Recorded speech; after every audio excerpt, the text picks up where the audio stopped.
This is CCTV, talking to people who mean business. In partnership with the best UK LED lighting manufacturer ever, RICOMAN. If you haven't heard of our next guest, then where on earth have you been? It's Carrie Rose. Hi. Hello. Thank you so much for joining us so late in the evening as well. You're welcome. You look lovely. I imagined you in, like, I don't know, a dressing gown. I'm trying to make myself look nicer than I actually do by just like styling it out. Getting a bit off the shoulder. Yeah. Work it. Yeah, sorry to spring the video thing on you. I thought you knew, but you look amazing anyway. Honestly, you do. This is like my secret. So I just put my hat on and then it covers like my bad hair. I don't know what it is. All of a sudden, I don't know if I have like some sort of weird thing going on where whenever I wear something on my head, I just get obsessed. Like last year, I just wore sunglasses on my head, even if it was like December. Raining. Yeah, and it was weird. And then now it's hats. I have like a weird thing going on. I don't know what it is.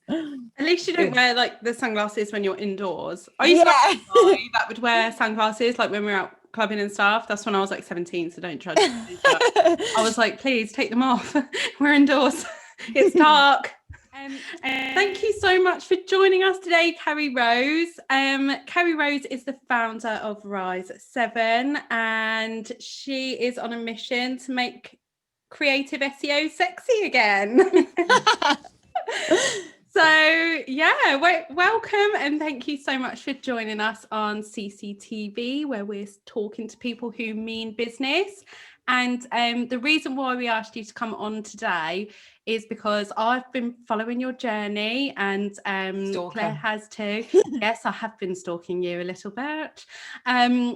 And yeah, you've had absolutely phenomenal growth, and some of the content that you guys have been producing is unreal, and you've had some amazing results as well. So yeah, we just wanted to get you on to pick your brains a little bit, really.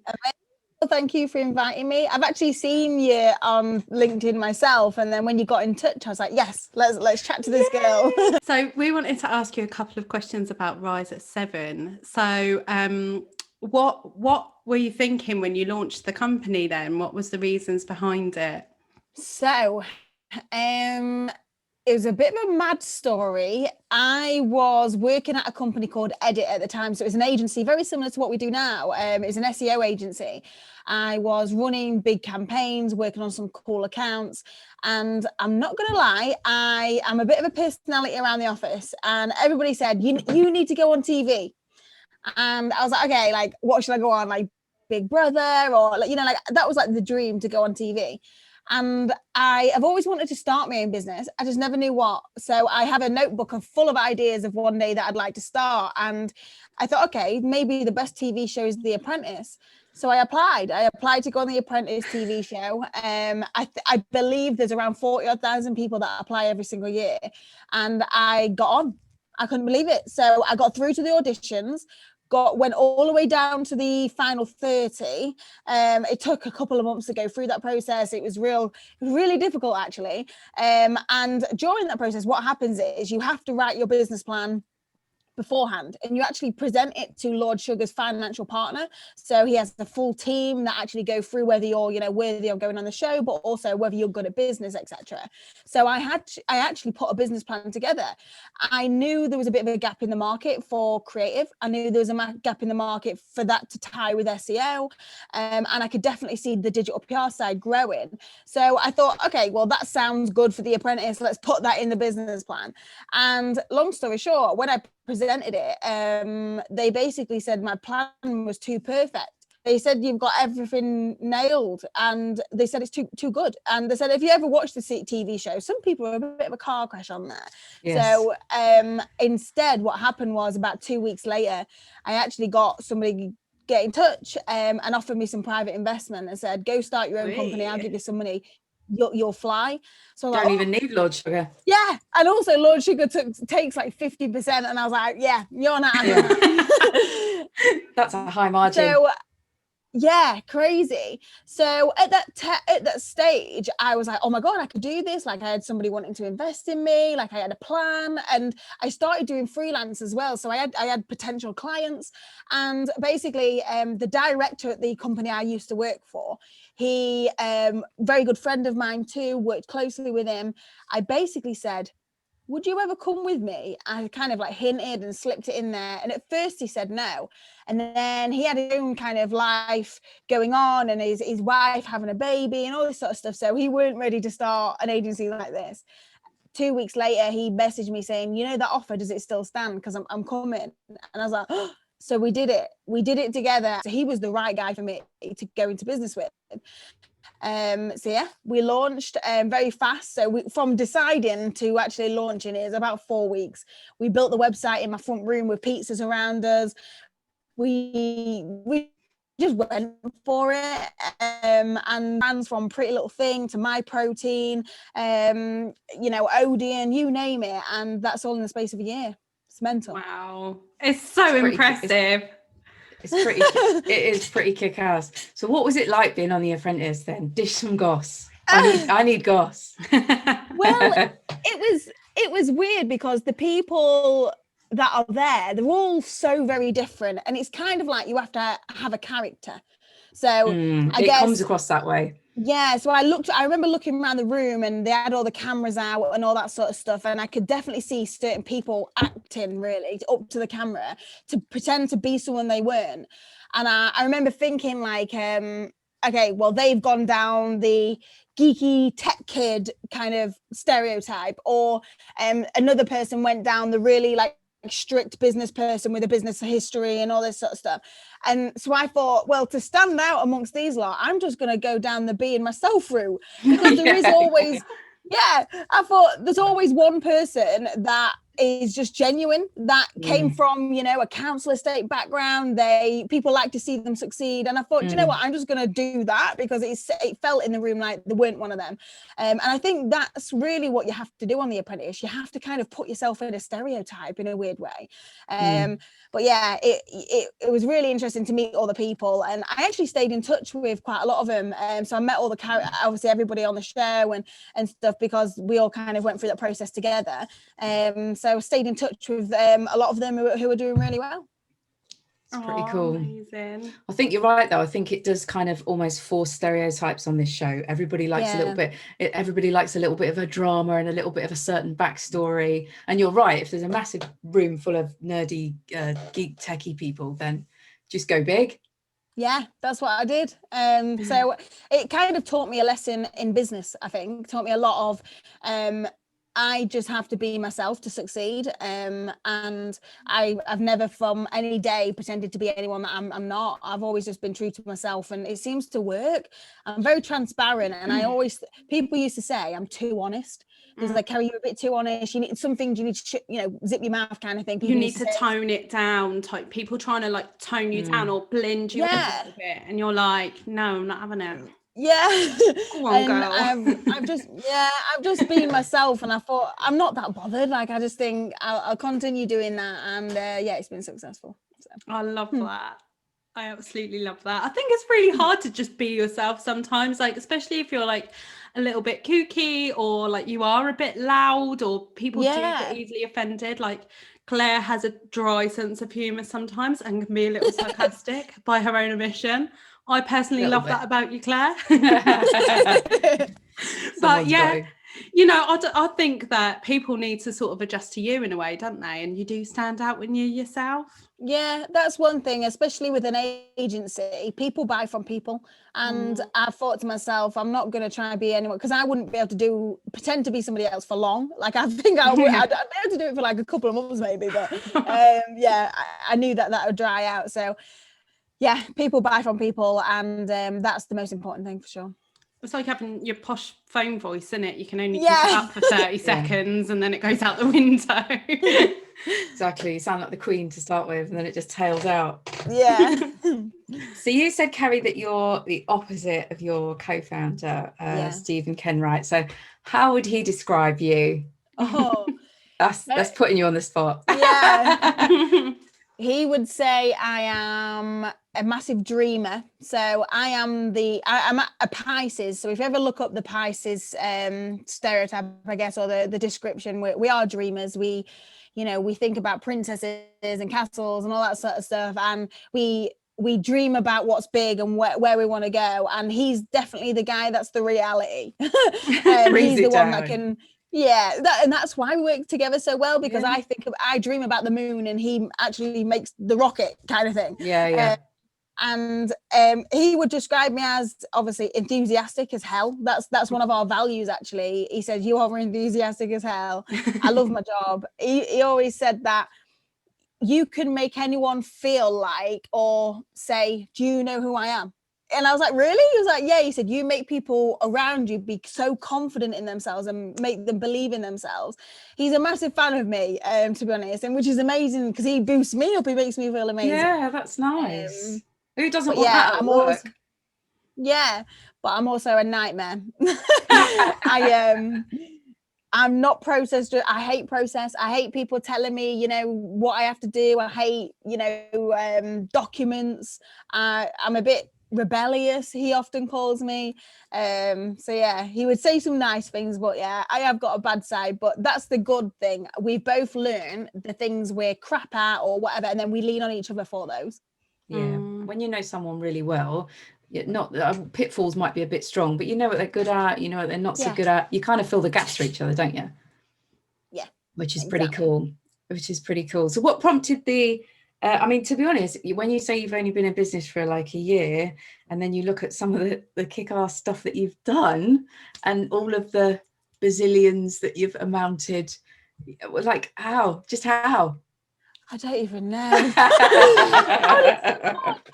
don't even know. It's crazy. Definitely not process driven.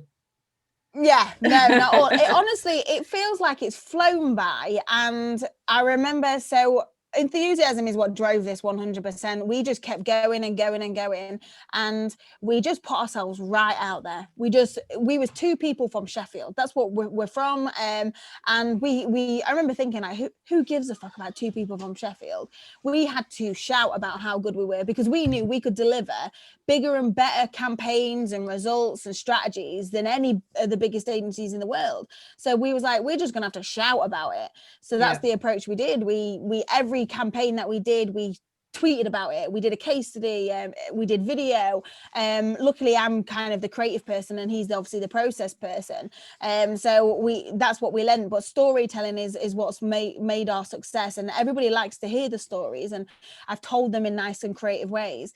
I remember there was a moment around, it was about 7 to 8 months in, one of my members of staff tapped me on the shoulder and just basically said, do you not think this is too much? Like, we're growing so fast. Every pitch we went to, we won. They just didn't stop. We had, I would say, 10 new business pitches a week minimum. It was never ending. That's and a lot. A lot. And it was draining, and it was draining on the staff. I'm not gonna lie, it was hard. And I remember thinking the same. I was like, oh, shit, maybe we should slow it down. Like, I remember thinking that, and then I basically, despite me being so positive and energetic, I kind of pulled Ken right aside at the time, and I said, what do you think? And he said, we right now have got momentum behind us. And trust me, if you slow that momentum down, it's going to be the hardest thing to get back. You need to ride it. However, we're 18 months down the line now. That momentum's not slowed down. It's still going 3 times as fast. It's hard, but it's obviously very, very lucky to be in that position. Yeah. So how do you manage the whole team thing? I mean, I know you've got a place in Sheffield and a place in London, and you've obviously got quite a strong crew. Like, are you kind of adding to that loads, or like, how are you kind of managing that whole thing? Yeah, sure. So I guess at first, when we started hiring staff, what the plan was to hire young people that didn't cost a lot. That's what you do when you're a startup. You get grads in and train them up. However, because the ones that really want it. Yeah, exactly. Yeah. However, we was winning clients like Kath Kidson and Misguided in like month 3, and was like, shit, we need people that have been there and done it. That's got experience. So we hired quite what would you call it, top heavy people.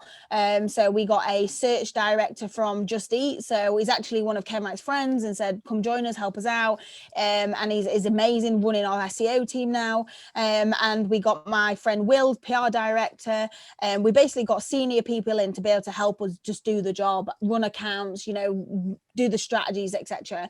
And then once we started winning more and more and more, we just got loads of interns in, loads of execs. We have a middle management team that train them all now. So it's like a machine that runs now, where everybody's getting trained up fast to be able to take on new work. So we're just growing and growing. We've got about 10 to 15 job ads live now. We can't hire fast enough. That's not a problem. It's madness. Tell us about some of the creative applications that you've had in, because you've had some really creative stuff sent through, haven't you? Yeah, it's mental. Do you know what? That is never something that we've set or, you know, like said that people have to do that. It just happened. So the first one that we ever received was a TikTok. And I was like, oh, wow, like, you know, a bit different. They basically said, like, I've never done this before. Like, I've not got any experience, but I know how to create cool content. And they just did a TikTok video for us all about hiring them. And, you know, caught our attention, straight away hired them. They're doing amazing now. Aww. And then I think we posted about it. We did a tweet like, oh my God, like, look what this girl did. Really fun. Like, we got about, at the time, about 50 applications a week. So it was really hard to kind of sift through who was good. And so capturing attention was an important thing. So it ended up happening where all of a sudden we got sent Rise at 7 branded trainers in. People sent balloons to the office, and then you had to pop them inside it. Oh my God, we've had everything from somebody built an animated game where it was like a character, a bit like kind of Crash Bandicoot kind of thing. And you had to go across all these buildings, and at the end you found Carrie Rose at the end of it. So they actually animated all of us. Oh, it was mental. So yeah, the creative applications just came out of nowhere. But what is amazing about it is we're an agency that captures attention. So if people are capturing my attention when it comes to applications, then I already know that they're good. I don't expect it. We haven't hired everybody that's done that, because all of a sudden everybody started doing it. And really, sometimes there is people that send a CV and they're fucking awesome. You can't turn them down. So there's a good mixture of both of them, really. That's good. That's what you want. But it's pretty cool that people are, like you say though, if you're looking at like 50 different applications a week, that's like massively time consuming. Yeah. And you're already short for time, which is why you're hiring. Yeah, exactly. So you've won a shed load of awards, just to coin the phrase. Are you considering building a larger house just for like an awards room? Yeah, well, do you know what? This is a funny one. Basically, the old agency that I used to work at, they just had this like glass shelf, and it was all right, but it was at the entrance wherever people would come in, you'd see the awards. And I remember thinking, I want something different. So I actually ordered a roll top bath. It was only like 180 quid, something like that. And I just put it in the middle of the office, and it's now full of awards. And I said, I ordered it when I didn't have any awards, and I said, one day I'm going to fill that. And look at a year down the line, like we're half full. That is so cool. We've just got a roll top bath now in the office full of awards. So yeah, hopefully I might need another bath soon, hopefully. So can you give us like a bit of an overview about what creative SEO is and what does it entail? Like, what do you cover when you're looking at creative SEO? Sure. So SEO, that's something I've worked in for the last 6 years, but I can tell you now, it's never really been that cool. It's never been sexy. No one's ever really done it that fun, or it's a technical discipline. That's really what it is. And I always remember thinking, like, people can actually make this fun. It can be creative, and no one really saw the way that you could actually take search and the way that people search online and turn it into something different. So what it was really essentially is we are trying to get people to rank number 1 on Google. A big part of that is content, a well-run website, links into the website, technically kind of built, but brand is also a big part of that. So ultimately what we do is, a good example I always say is, so there was a John Lewis advert. They spend millions on their adverts every single year. And can you remember the year that it was Elton John? I think it was maybe 2 years ago, something like that. It was all around Elton John, and they was trying to sell pianos. Well, Elton John obviously not Elton John, sorry, John Lewis obviously was pushing pianos that year. But if you typed in pianos into Google, because obviously that's what they was promoting, John Lewis didn't come up at all. And one thing I realized is like these big creative and ad campaigns never really have search behind them. People don't actually think, oh, you know, the product we're pushing is pianos, so, you know, can we make sure that John Lewis comes up, or let's create some content on our website so when people do search, we do come up. And yeah, our job now is to not only make sure the website comes up when you're searching for, say, a product, but also your website comes up when you're not searching for the product, when you're searching for something else. And actually, you know, John Lewis is the best brand for this. So we do everything from brand, creative content, digital PR, we do social media, digital strategy, everything that basically makes people search is the answer. So how would you say is the best way to sort of spot the next big trends when it comes to creating content?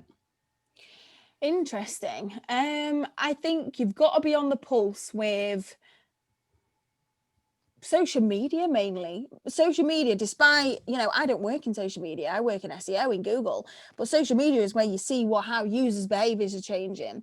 Do you know, this is an interesting one. When Boris Johnson announced lockdown had lifted, for an example, so everyone obviously was stuck. This was back in April, May, somewhere like that, and all of a sudden everybody was going to Misguided's website to buy lingerie. I was thinking, what the hell, like 1,000% up of lingerie because lockdown had lifted. For they're all going to see, you know, their boyfriends. You know, lockdown's lifted, they can all go in on dates now. So quickly grabbing Tinder. Yeah, exactly. Tinder, dating apps got used. So, and we used search data, but social media data to understand how user behavior was changing. We knew what apps they was using, you know, like TikTok's a massive traffic driver for businesses now. So social media, Twitter mainly, I actually use just to keep my finger on the pulse really of the industry. But yeah, that helps us understand the types of content we should be creating every single day. I use Google Trends quite a lot as well, just to understand, you know, what sort of topics are trending so I can create content to jump on it, which is really important. So you've gone quite, you say you're not, you don't work in social media, but your social media is also pretty kick-ass. There's a bit of a theme here. What's your kind of take on social media and the different platforms? Like, is that something you enjoy doing? You've had some quite viral campaigns. You know, you've said you're not afraid to like swear in your social media and just be yourself. It's kind of very unapologetic and pretty kick-ass. But I just wondered how you feel about using social media, because some days I can be like, yeah, let's have it, and other days it feels a bit like work, you know? I know exactly what you mean. So social media has been 100% the reason that we've succeeded as a business. And the reason being is we've marketed ourselves for free. Yeah. A lot of businesses obviously spend, you know, thousands, millions on marketing budgets. We haven't spent a penny because all we've done is share content, tweeting, LinkedIn statuses, Facebook or whatever. However, what it's really created, if I'm completely honest, is, you know, this whole work-life balance thing. I would definitely say it's more work-life blend. So my life, I don't really have a balance. It's all blended now. So I, you know, 8 o'clock at night, I'm working tonight, or even sometimes like 6 a.m, I'll be on Twitter or whatever. My life and my work is definitely blended because of the industry we're working. When I speak to some of my friends, for an example, they don't have that. Like my friend's a prison guard. Like she's not going to blend her prison guard life with her You'd hope not. Life. You'd hope not. Yeah, exactly. So it is hard, but also like when I first started, which was quite negative. So obviously we was growing real fast, was really successful, it was doing really, really well. I actually got a lot of shit for that. I got a lot of tweets.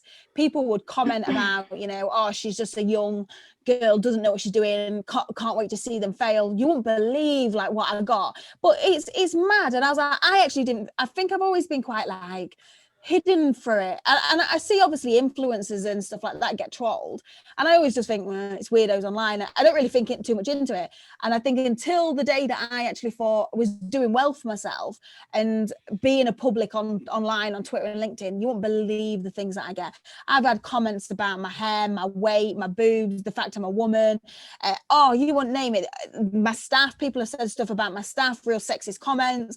Oh god, it's crazy. And I think that the price you pay for free marketing, I guess, is the negativity online. On social. Why do you think? And you're totally right. I think I was a bit.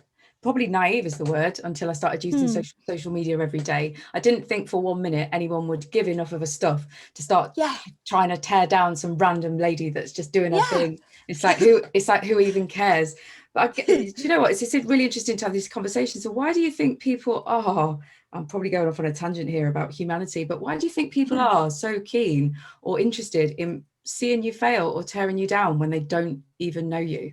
It's mental. I've not met half of them. And I'm thinking, why? Like, I think if you met me, you'd like me. I genuinely do. And I often think that. And I think, I've had people block me and say, oh, like, I hate her. And I'm like, why? You don't know me. I've literally never spoken to you. And I'm like, I like you. Like, I don't understand like why you have so much hate. I just don't get it. To be honest, I feel like it's got worse for sure during the whole COVID thing. I think people in lockdown and stuff, they have a lot of, it's like they want to ooze negativity at the minute. A lot of people do. So you find stuff to jump on to be negative, I guess. I guess there's the whole saying of, you know, if you try to bring somebody else down, it makes you feel good, maybe. I don't know. But I took some advice from, I watched Stephen Bartlett quite a lot. He's just an inspirational guy. You know, he's only a young lad that's built that up for himself. And he did a vlog on this, and he basically said that he got a lot of shit. People made memes out of him and photoshopped his face and, you know, like real bad stuff. And he just said, I just blocked it all. He said, I just blocked anyone that was negative. And he says now he didn't see it. So he's maybe a bit blind to it, but he says it makes him so much happier. So I did the exact same, completely just blocked it all out. That's what I do as well. Like, I had a couple of situations in, especially in the first lockdown, where I don't know what happened. I think it got to people's heads, and like it was just really spiteful and just some really weird random stuff going on. So I just blocked a load of people and anyone associated with them. Yeah. But now I get tagged in posts with them all the time, which is really awkward. Yeah. So I just ignore. I'm like, oh, that one. I honestly do think though, and it's bizarre, but I honestly do think it's a jealousy thing. I do. Like they can't bear to watch someone else A, be doing well, or B, being supposedly, you know, popular. Or I honestly do think there's something just a little bit off in the person's mind, because I fail to see how you can get that cross at someone you don't know.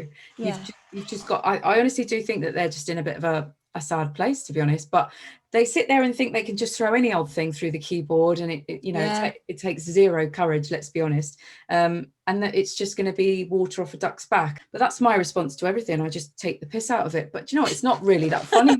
It's not really that funny when you think about it, is it? Yeah, it is mad. And I remember I did a bit of a vlog about this 2 weeks ago, and I just addressed it, because I've never addressed it. I've never admitted it. Do you know what? I was scared about admitting it, because I thought it would look like I cared and that I was a weak woman. It was like I thought, if I admit it, then I'm just gonna get that attacked again. Yeah. But in the end, I just thought, do you know what, do it. So I did a bit of a mini vlog, part of my vlog that I'm doing. I did a mini video on it, and I just basically said, I'm done now. And I think if you ever look at my Twitter profile, I don't ever attack someone, or I don't ever tweet anyone's work, or, you know, like be negative. I've never ever done that in my life. Do you know what, actually, I did something once, and I remember feeling immediately like I regretted it. What it was, somebody posted someone's work once, and I remember thinking, like, it was all around an SEO thing, and it was basically someone had made the wrong decision of, you know, a strategy. And I was like, well, why would they do that? So I retweeted it saying, why would someone do this? And more because I was intrigued of why someone would make that decision on that strategy. And it was a young exec that had done it, and they was offended, and they was like, Carrie, like oh, you've, like, the fact you've shared that, I thought, shit. I was like, that's so not me. Like, why would I have done that? And I've just done what other people, you know, it's only small, but it's big in their eyes. So I deleted it, and I just said, I'm so sorry. I was like, I hate that I even did that. But I learned a lesson that day, not to, you know, pick on someone's work. You know, it's an intern behind some of those things. And I just didn't like it. I just didn't like it one bit. Fair play though, because I think the big difference is that you then deleted it and said sorry. Yeah. No one's done that for me. Just double down, you're a right twat. I think as well, like some people probably don't understand that you are marketing your business. Like when you're there, because I've seen like you share your results a lot and they're bloody good as well. So people probably do like, you know, like those comments that you get, they're probably like, well, you know, who do you think you are? Or, but they don't understand like what you're doing is marketing your business. And that's why you've had so much growth in your business. And actually you've got to have a pair of balls and put yourself out there. Because if you lady don't, nuts. You can't win all that work. Like it just doesn't work like that. How you learn really is they're not your audience, so they're not going to go and buy from you. Like they're just, you know, people online. They're not going to go and say, do you know what Rise of 7 is? £500,000 to go and do a massive campaign for me. And I think they're not my audience, so actually they just don't get it. And it's kind of like, okay, well, I'll block you. Don't read my stuff. I just don't understand why you're still looking at me. Do you know what I mean? Unfollow. Exactly. So yeah. Oh well, moving on to more positive things. Your client roster is absolutely insane. It's amazing. Like you've worked with Misguided, Matalan, Halfords. I've had to write them all down because there's so many. It's a long list. And you've recently secured Pretty Little Thing. Yeah. That is so exciting. So tell us a little bit about that then. Sure. So, do you know what's the funny thing? When we first started up, I wrote a list of brands that I'd always wanted to work with, and I just wrote it on a receipt in an Italian, like that. Me and Ken Wright was talking about it, and we wrote down, and PLT was on the number one for that, by the way. PLT was, and that was a dream brand list. And I'm imagining, like, I never thought I'd tick one off. Like I thought, imagine in my life, if I tick one of this, I'd be very, very happy girl. I thought my clients would be Tim's Tiles. Do you know what I mean? Like I just made that up, but as an example. And we're sorry, Tim. Yeah, sorry, Tim's Tiles. I don't know if there is one. That's He's actually not interested in you any longer. He's gutted. She's on to bigger, better things now. Yeah. And what happened was, so when we first launched, I did a lot of talks. So I did talks on stage and things like that. I just really got myself out there, built relationship with people and things like that. And I basically built a connection with a guy from Misguided. And he was like, you know, I'd like to see what you could do for me. Do you want to come and have a chat? Not going to lie, we're already speaking to some agencies, so I don't think anything will come of this, maybe not. But, you know, I'm not going to turn that down. I ran to their office. I was like, yes, I'm up for that chat. And we walked into that office without a pitch or anything. We won it there and then. They actually said to the other agency, sorry, we've found someone else. And they just got rid of them. Sweet. And I remember thinking, oh, I've got something here. Like I could just do that again and again and again. And what happened was, we haven't done any outbound. Every client that works with us, they've all come to Rise at 7, and that's because we've just shouted. Every time we've won a big brand, every time we've done a campaign, we've just promoted ourselves. And a lot of agencies are in weird positions where they can't talk about who they work with, but we've created this vibe where if you work with Rise at 7, you're proud to work with Rise at 7. So you want Rise at 7 to shout about you. You want them to go, yeah, we're working with PLT. They kind of why wouldn't you? Yeah, why is there always this little secret squirrel thing going on? A lot of agencies are scared to put out who their clients are because they're worried that Rise at 7's going to go and nick her, I reckon. Yeah, I can't take him at the minute. I'm too busy. So we just kept promoting all through free social media case studies and all that sort of stuff. And yeah, we have just secured brand after brand after brand, and it's just absolutely insane. And it's not even like we targeted them. It's not even like I had a plan, if I'm completely honest. It's not like I said, do you know what? I'm going to get in front of PLT one day and I'm going to do X, Y, Z. I didn't have a plan. Yeah, but you had your receipt. I had my receipt. You visualized it. You manifested it. You made it happen. I believed in myself. Yeah. And I think self-belief is honestly the most important thing. I watched a podcast the other day and well, it was on YouTube. And this woman basically said, honestly, the most successful people are usually the ones that are mentally the strongest in self-belief and confidence, because other people's confidence is what stops people from achieving what they want to achieve. And I believed I'm going to work with PLT one day. I just believed it. I don't know what it was. And now look, so yeah, it's I think I've got balls of confidence and a lot of self-belief, but it really has got me to where I am today. We've kind of marketed ourselves as the agency you go to if you want to be a bit disruptive and out there. And like I can't ever imagine myself working with HSBC.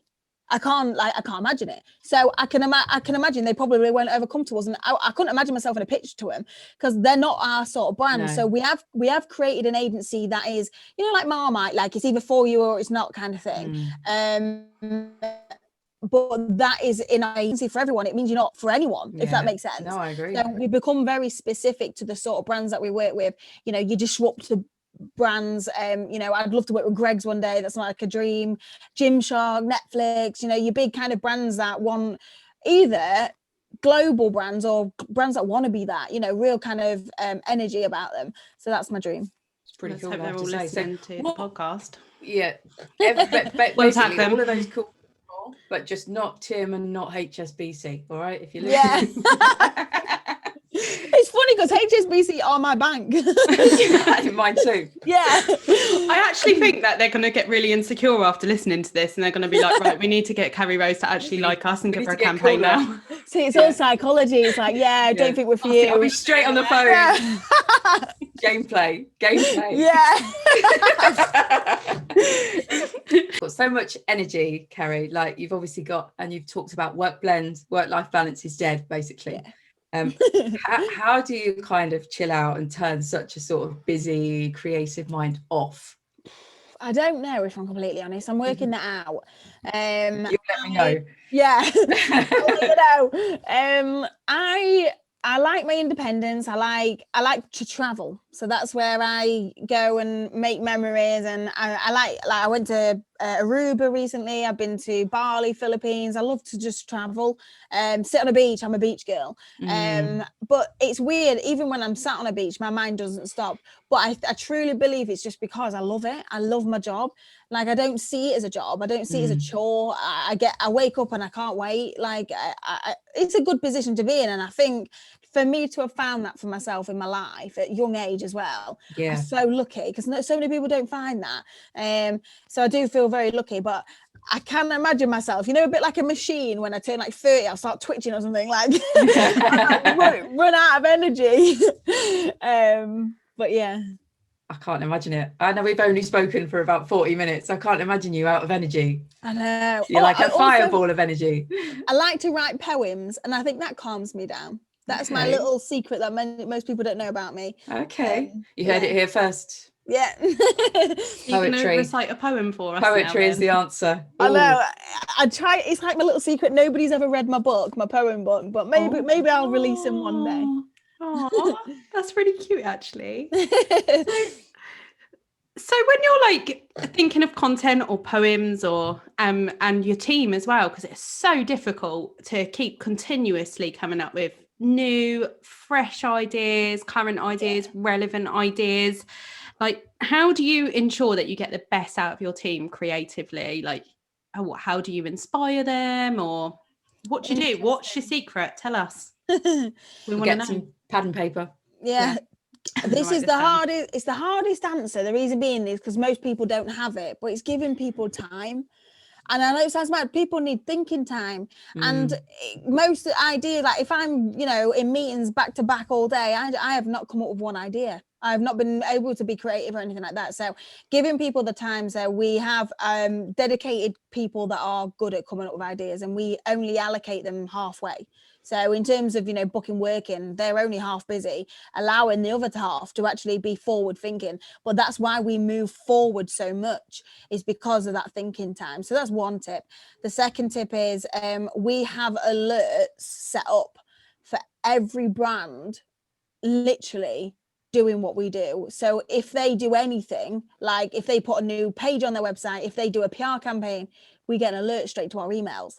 So we're on the pulse of what's going on every single day, and that is inspiration. And those alerts are free. If you go on like there's Google alerts and things like that, that's all we use just to make sure, and we track every brand competitor, and we literally, they can fart and we'll know about it, kind of thing. That's what I would say. What an analogy. But it really helps us with inspiration. So we'll see, somebody Disney Plus doing something fun, and we'll go, oh my god, we could do this with that person or that brand or whatever. It just helps us make sure we know what's going on in the news, on social media, and come up with our own ideas for our own clients. I saw, this wasn't on our scheduled questions list, but I'd be interested to hear what you've got to say about this. Sure. I've seen a few posts on social media recently that say there's no new content, all content is recycled. Yeah. What do you think about that? Agreed. I think there's no new ideas either. I think everybody has done something that you've already done. They've done it before, but you've either done it better or executed it a little bit different. Yeah. So yeah, I think for me as well, I have a bank. It's basically just like a Word doc, a really long Word doc. It's got like 700 ideas in it at the minute. I just use it as like my little book or Bible or whatever, and I write in it constantly. And some of them I don't use, some of them I go back to. Some ideas I've had 5 years ago and I ran 2 months ago because they're not ready yet, and sometimes they just come out. So yeah, I believe that too. Yeah, I think everybody just puts their kind of own lilt on it, don't they? Yeah. Really? And there's times where things happen in life, and it could even be something that happens in the news, or if something happens in, you know, on social media, and you go, and then it comes out of nowhere and you think, oh my God. So it can take one small thing just to kind of trigger what the story is and how to make it relevant to now. And that's something that I've been trying to teach everyone, how to, even if you had an idea 5 years ago, how can you make that relevant to now and get it trending? And that's why I did the whole IKEA Bernie stunt, is because, you know, oh, that was funny. Bernie was trending at the time, and I noticed that IKEA hadn't done anything on it, so I quickly photoshopped an ad, made out that it was IKEA, because I wanted to prove that although IKEA is easy to go viral because they're IKEA, but I wanted to prove you just got to be relevant to now. And I've done it loads of times where I've proved I've took brand logos off and just done like a design piece without no logo on it, and it goes viral, and it actually just had my name at the bottom, and that was to show again you had to be just relevant.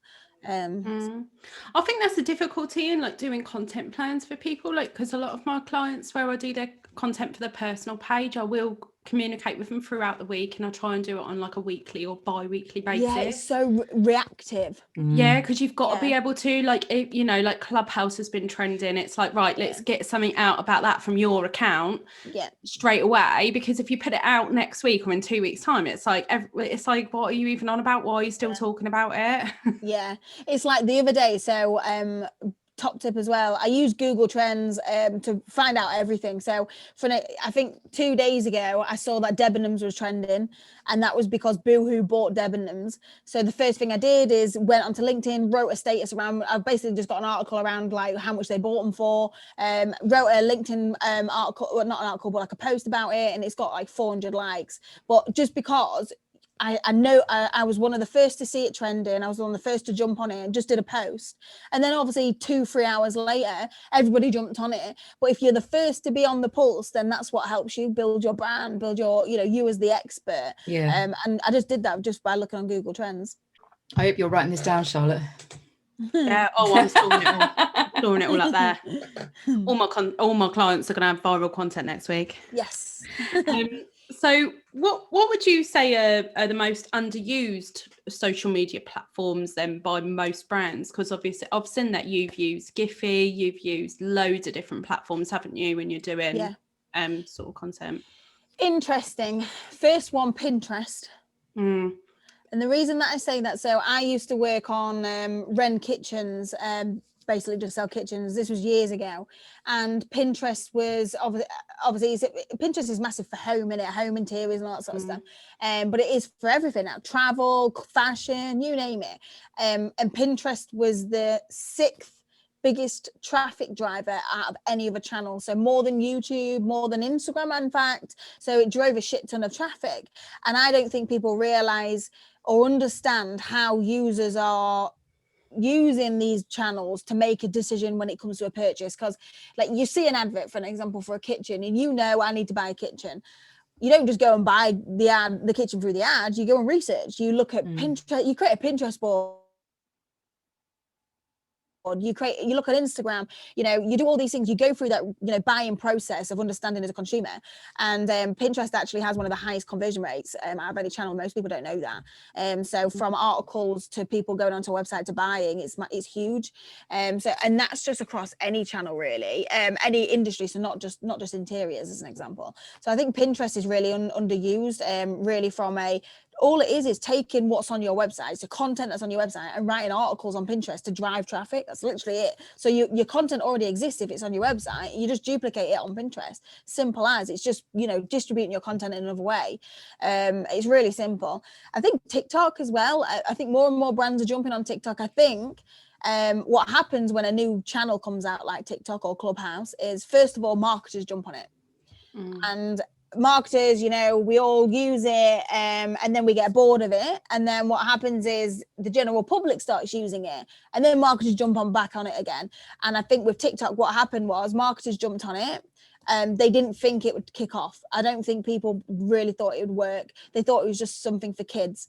Now my mum is on TikTok. Like, my friends at home are on TikTok. Like, everybody's on TikTok. You know, I see builders on there. I see politicians, you name it. And everybody's starting to use it now, amplifying content.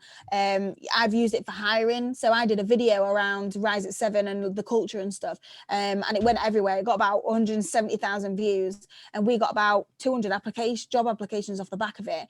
All young people that wanted to work somewhere fun and cool. The content creators, creative people. So yeah, I think TikTok's a massive platform that people are under kind of using, really. Reading somewhere today that Pinterest has had like 27% growth in the last year, I think it was. Yeah, that is interesting. I also think YouTube, to be honest, YouTube is massive. Obviously, it's owned by, you know, Google, but I don't think brands, I don't know if it's budget. You know, people don't want to spend money on video at the minute, and it's actually not that expensive. People, you know, create videos on their iPhone. Most of my vlog is shot on my iPhone. So yeah, I don't know. It's one of those. I think obviously a lot of brands are using YouTube and doing it very well, but I think YouTube's going to triple in the next couple of years.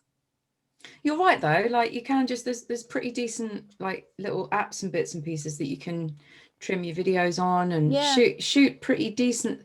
Get a little tripod-y doodah and shoot stuff on your phone. It doesn't have to be like a full-on studio, as we know, don't we, Charlotte? Yeah. PLT even do it. Like, look, you want to see PLT? They have like little like sessions with, there's like all girls in like pajamas, and they all have like a Netflix night, and they just YouTube it all from their phones, and they're all talking about outfits and celebrities and stuff like that. And it's just content, but it gets hundreds and hundreds of views, but they're creating a community. That's what it is. And it's kind of probably a bit more real as well. It feels quite rather than staged. Yeah. You know what I mean? Yeah, 100%. I think that's why they're able to like keep on top of it and keep pushing content out so frequently as well, because they're not being like perfectionists about it. Like, right, we need a HD camera, and we need this, and we need that, and we need this. It's like, right, let's just like focus on the actual content, get it done, get it out, like, and it's relevant and relatable, isn't it? So what advice would you have, Carrie, for anyone who wanted to start their own biz? Ooh. I would say, so I launched Rise at 7 3 months before I actually launched it. And what that meant is I built my personal brand way ahead of, you know, starting my own business. Start your own personal brand, post on LinkedIn, choose a topic, first of all. So, you know, choose one word and make sure you own it, whether that's influencer, or whether that's, you know, digital PR, whatever it is. So choose one word and just own it. Every bit of content is about it, and then you'll build up an audience around that, and then you can expand from there.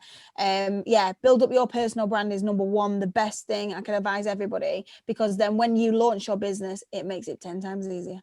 It's true though, isn't it? Like, you're kind of basically already giving yourself an introduction. Yeah, and then 100%. Just kind of Yeah, they do it the wrong way around. They launch a business and then they spend a year, 2 years building up their personal brand. I'm like, you could have done that the other way around. Build up your personal brand, have something to say, build yourself as an expert, because then when you announce that you've launched a business, you've already got fans, you've already got a community, you've already got people that want to hear from you, people that are going to buy your products or service or whatever it is. So yeah, 100%, spend 6 months at least, something like that, building up your personal brand. So if you're in a company now, use that time to build up who you are, build case studies, shout about who you are, and then go and start your own thing. The brands that don't do it or don't, I don't know, focus on their people or building their own personal brands are the ones that will struggle long term. I was listening to a podcast the other day, and it was all around employee influencers, and they basically said in the next 2 years Tesco will have a live you know, influencers, vlogging, behind the scenes of Tesco warehouse, they're going to be showing the behind the scenes through vlogs and podcasts and all that sort of stuff. All of these brands are going to do it. They're basically going to have a transparent approach to business, and they're the ones that do that now are the ones that win. And I think the ones, I guess, even if they are scared, understanding what to say and what not to say, you know, or getting help on that, of, you know, what to stay away from, because there's things that I completely stay away from. I don't talk about politics. I'm not a politics person. I don't talk about it. I don't engage with it online. So, and I think setting those boundaries for sure. Yeah. And what cool things have you got on the horizon? Ooh, so I'm currently I'm expanding out to the US. Ooh, So I'm going to America. I'm moving out there as soon as I can, obviously with everything going off. And we're currently in the process of really learning about the US and the market out there. Do you know what? It's completely different. And so people have said, you know, don't expect to be able to just do what you did here and think it'll work, because it won't. It's a completely different world out there. Culture's different, people are different, business is different. So I'm going through that research project at the minute. So far, it's been really fun. It's been really interesting. I think the opportunities are massive for us, and I think we'll do really, really well. So yeah, going through that at the minute. I think we'll be out to the US probably in about 8 months time, but I think we'll hire staff there before then. So yeah, currently working on that. Next thing, I'm doing some PLT campaigns. I'm doing something with PlayStation, which is fun. Well, it's so amazing. I reckon you're going to take over the world. I actually do. I'm convinced of it. I don't think I'll be able to handle it. You'll never stop. You'll never stop. You won't need to sleep anymore, I don't think. Oh, amazing. Well, good luck with it all. I seriously wish you the best of luck, and keep in touch and let us know how you get on when you get out to America. And yeah, we'd love to have you back on the show as well. That'd be amazing. Thank you very much, guys. It's been so nice talking to you. Thanks, Carrie. Thank you. Take care. Bye-bye. Yes, bye.